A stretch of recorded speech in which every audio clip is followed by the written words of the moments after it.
Hello साथीहरु, good evening. म चाहिँ अहिले हाट बजार जाँदै थियो। यहाँ चाहिँ अब किन राति जानलाई भन्नु होला, यो चाहिँ रात्रिकालीन भन्नाले राति चाहिँ जेस एकदम रमाइलो हुन्छ कि, अनि मान्छेहरू धेरै, अनि राति नै लाग्छ कि यहाँको हाट बजार। आज हजुरहरूलाई मसँगै हजुरहरूलाई पनि घुमाउँछु।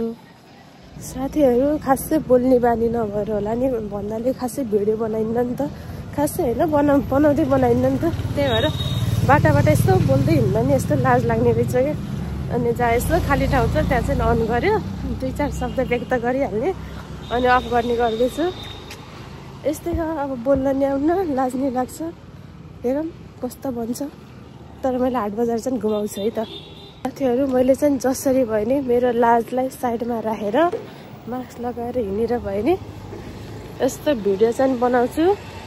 यो चाहिँ मेरो हजुरहरूलाई बाचा भयो तिमीलाई मेरो।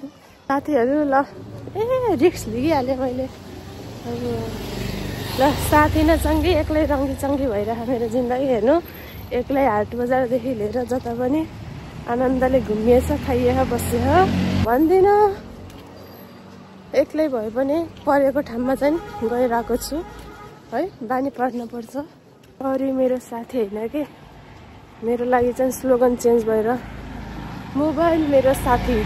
वाह वाह वाह, मेरो मात्र होइन सबैको लागि त्यस्तै होला। ल है साथीहरु,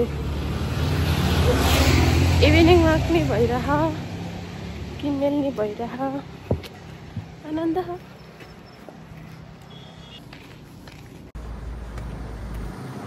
ल यो चाहिँ हाम्रो नगर चोक आइपुग्न लाग्यो। हामी होइन, म चाहिँ अहिले नगर चोक हाट बजार आइपुग्न लागिरहेको छु है। हेर्नु न कस्तो आनन्द हो कि, त्यस्तो एकदम जाडो नै छैन, गर्मी नै छैन, जस एकदम सुइटेबल टेम्परेचर, ठ्याक्क घुम्नको लागि पनि यताउति सबैको लागि है। एकदम गर्मी नै, जाडो भनेर एकदम नै जाडो ठ्याक्क एउटा ज्याकेट लगाएपछि ट्याक्क हुने खालको है। ल हाट बजार एरियामा आइपुगेँ म। हेर्नु कस्तो रमाइलो हो, त्यहाँ जान अझ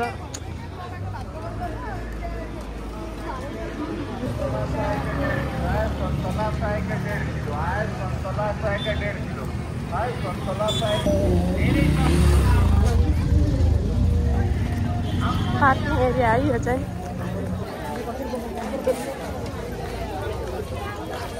साथीहरु, म चाहिँ भर्खर हाट बजार गएर आएँ कि।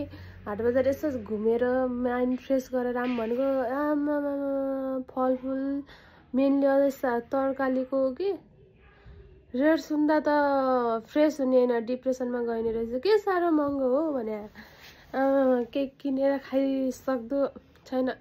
भविष्यको चिन्ता पर्न लागिसक्यो हो। यस्तै तालले महँगो हुँदै गयो भने त कसरी खाने? गाह्रो हो साथी, गाह्रो हो। अब म हजुरहरूलाई देखाउँदैछु कि मैले के ल्याएँ भनेर है। साथीहरु, यो चाहिँ रहेको छ मेरो कोसेली। हेर्नुहोस्,